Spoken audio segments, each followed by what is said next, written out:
ساتھ. تیسرا جو پرنسپل ہے وہ یہ ہے کہ حرام لقمے سے بچیں. پہلا پرنسپل نیت کو صاف کر لیں. دوسرا پرنسپل اللہ کی رضا کے لیے سارا عمل کریں, اللہ کو خوش کرنے کے لیے تمام اپنے اعمال کو رکھیں اور صرف اس سے اجر کی امید رکھیں. اور تیسرا پرنسپل حرام لقمے سے بچیں. آپ صحابی رسول کا واقعہ دیکھ لیں, ابو امامہ الباہلی رضی اللہ تعالی عنہ. جب وہ اس دین میں آئے, اسلام قبول کیا, تو غریب تھے, اپنی قوم والوں کے پاس گئے کہ جب وہ کھانا کھائیں گے تو میں ان کے ساتھ کچھ کھا پی لوں گا. جب انہوں نے کھانا پکایا اور سرو کیا تو کھانے لگے تو دیکھا اس میں دم مسفوح پکا ہوا ہے. دم مسفوح وہ ہوتا ہے جب بکرے کو ذبح کرتے ہیں نا, یا دمبے کو یا اونٹ کو نہار کرتے ہیں تو جو خون نکلتا ہے نا, اسے لوگ اس میں شامل کر لیتے ہیں اور اس کو پکاتے ہیں. کچھ روایت میں تھا کہ وہ خنزیر بھی اس میں تھا, جو کہ دونوں حرام ہیں. تو انہوں نے شدید بھوک کی حالت میں سے ہاتھ بڑھایا اور دیکھا دم مسفوح ہے تو اس کو چھوڑ دیا اور کہا یہ ناجائز اور حرام ہے. تو قوم والوں نے کہا تمہیں بڑا حرام حلال کی پرواہ, تم کون, تمہیں کیا ہوا؟ کہتے ہیں کہ میں ایمان لے کے آ گیا ہوں اللہ تعالیٰ پہ اور اللہ کے نبی صلی اللہ علیہ وسلم پہ. میں اسلام ہو گیا ہوں, میں نے اسلام قبول کر لیا اور میں مسلمان ہو گیا ہوں. تو انہوں نے کہا کہ اچھا ٹھیک ہے, بڑے تم آئے ہو نیک, جیسے آج کل کے لوگ کہتے ہیں نا تم بڑے مولوی ہو گئے ہو. تو نہیں کہا کہ تم بڑے مولوی ہو گئے ہو, تو تمہیں تمہارا دین مبارک ہو, بہرحال یہی کھانا تو یہ تم نے کھانا تو کھاؤ, نہیں کھانا تو نکل جاؤ یہاں سے. وہ چلے گئے, دور جا کے لیٹے. کہتے ہیں میں تھوڑی دیر کے لیے آنکھ لگائی اور بھوک کی شدید حالت تھی. تو جب میں نے حرام کا انکار کیا تھا, مجھے اللہ رب العالمین سے امید تھی, اس قادر قدیر سے امید تھی. آنکھیں میں نے کھولی تو میں نے دیکھا ایک پیالہ پڑا ہوا ہے. اس کو جب میں نے دیکھا تو اس میں دودھ ہے, اور کہتے ہیں میں نے اس کو پیا بسم اللہ پڑھ کے. کہتے ہیں کہ اس سے زیادہ میٹھا, اس سے زیادہ سفید اور اس سے زیادہ ٹھنڈا دودھ میں نے آج تک اپنی زندگی میں نہیں پیا تھا. اتنا خالص دودھ. کہتے ہیں میرا تو پیٹ بھر گیا اور میری رگیں سیراب ہو گئیں, اور پورے نا یعنی جو ایک ڈرائنیس تھی میرے اندر بھوک کی وجہ سے, وہ بالکل ختم ہو گئی. کچھ دیر بعد قوم کے لوگ آئے اور کھانا لے کے آ گئے کہ ابو ماما تو ہمارے قوم کا ہے, تو ہمارے برادری کا ہے, چلیے کھانا کھا لیں.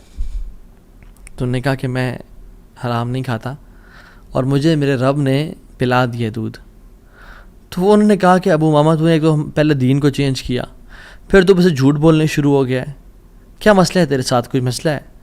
تو انہوں نے کہا نہیں میں جھوٹ نہیں بول رہا, میں اسلام قبول میں نے کیا, اور میرے رب نے مجھے جس رب پہ میں ایمان لے کے آیا ہوں, جس قادر پہ میں ایمان لے کے آیا ہوں, جس مقتدر پہ میرا بلیف ہے, اس نے مجھے دودھ پلایا اپنی طرف سے. وہ کہتے ہیں کہ تم جھوٹ بول رہے ہو. تو خیر ان میں سے جو ایک شخص تھا وہ آگے بڑھا اور ان کی شرٹ کو اوپر کیا اور ان کے اسٹمک کو دیکھا کہ کیا یہ فل ایمٹی ہے یا اس میں کچھ ہے. تو نہیں, وہ شاک ٹو ریئلائز کہ اٹ واز فل. اور جب ان کی انگلیوں کو دیکھا تو اس میں ان کا ہوگا ٹیکنیک کوئی بھوک کو نوٹس کرنے کے لیے, تو کہ دیکھا انگلیاں فریش تھیں, تر و تازہ تھیں. وہ بڑے حیران ہو گئے اور انہوں نے کہا کہ یہ تو نے کیا کیا, یہ کیسے ہوا؟ تو انہوں نے کہا کہ جس رب پہ میں مان لے کے آیا ہوں نا, اور میں نے حرام کے لقمے کا انکار کیا ہے, اس رب نے مجھے دودھ پلایا ہے. اور ابو امامہ الباہلی رضی اللہ عنہ کی یہ کیفیت کو دیکھ کے ان کا سارا قبیلہ انہوں نے اسلام قبول کر لیا. تو اگر ہم حرام کا انکار کرتے ہیں اپنی زندگی میں, we make it a point کہ حرام لقمہ ہم نے نہیں کھانا, تو اللہ تعالیٰ کس طرح سے اپنی قدرت کے مناظر ہمیں دکھائیں گے. دیکھیں, حرام بھی ہم کمائیں اور پھر بھی اللہ سے امید کریں کہ اللہ قدرت کے مناظر دکھائے. جھوٹ بھی بولیں, 500 کے پیچھے, 1000 روپے کے پیچھے جھوٹ بولیں. یہ کہیں لوگوں کو جی دیکھیں میری تو پہنچ یہ 1000 روپیز ہے, اور حالانکہ وہ پہنچ ہوتی ہے 500 کی یا 600 کی. تو بندہ کچھ پیسے کے لیے جھوٹ بولے اور پھر کہے اللہ تعالیٰ قدرت کے مناظر بھی دکھائے. عمل تو ہم پھر آن والا کریں اور موسیٰ علیہ السلام والا رزلٹ دیکھنے کی کوشش کریں. ایسا کبھی نہیں ہوتا. ہمیں اگر اللہ تعالیٰ کی قدرت کے مناظر اپنی زندگی میں دیکھنے ہیں نا, اور ہم چاہتے ہیں کہ اللہ تعالیٰ ڈائریکٹ انٹرفیئر کریں اور ہماری زندگی کو آسان کریں, تو ہم نے حرام لقمے سے دور رہنا ہے. کہہ دیں لوگوں کو کہ نہیں کریں گے ہم بینک کی جاب, نہیں کھائیں گے ہم سود, نہیں بولیں گے ہم جھوٹ. ہاں بھوکے مر جائیں گے لیکن ہم گناہ نہیں کریں گے, ہم جھوٹ, ہم حرام لقمہ نہیں کھائیں گے.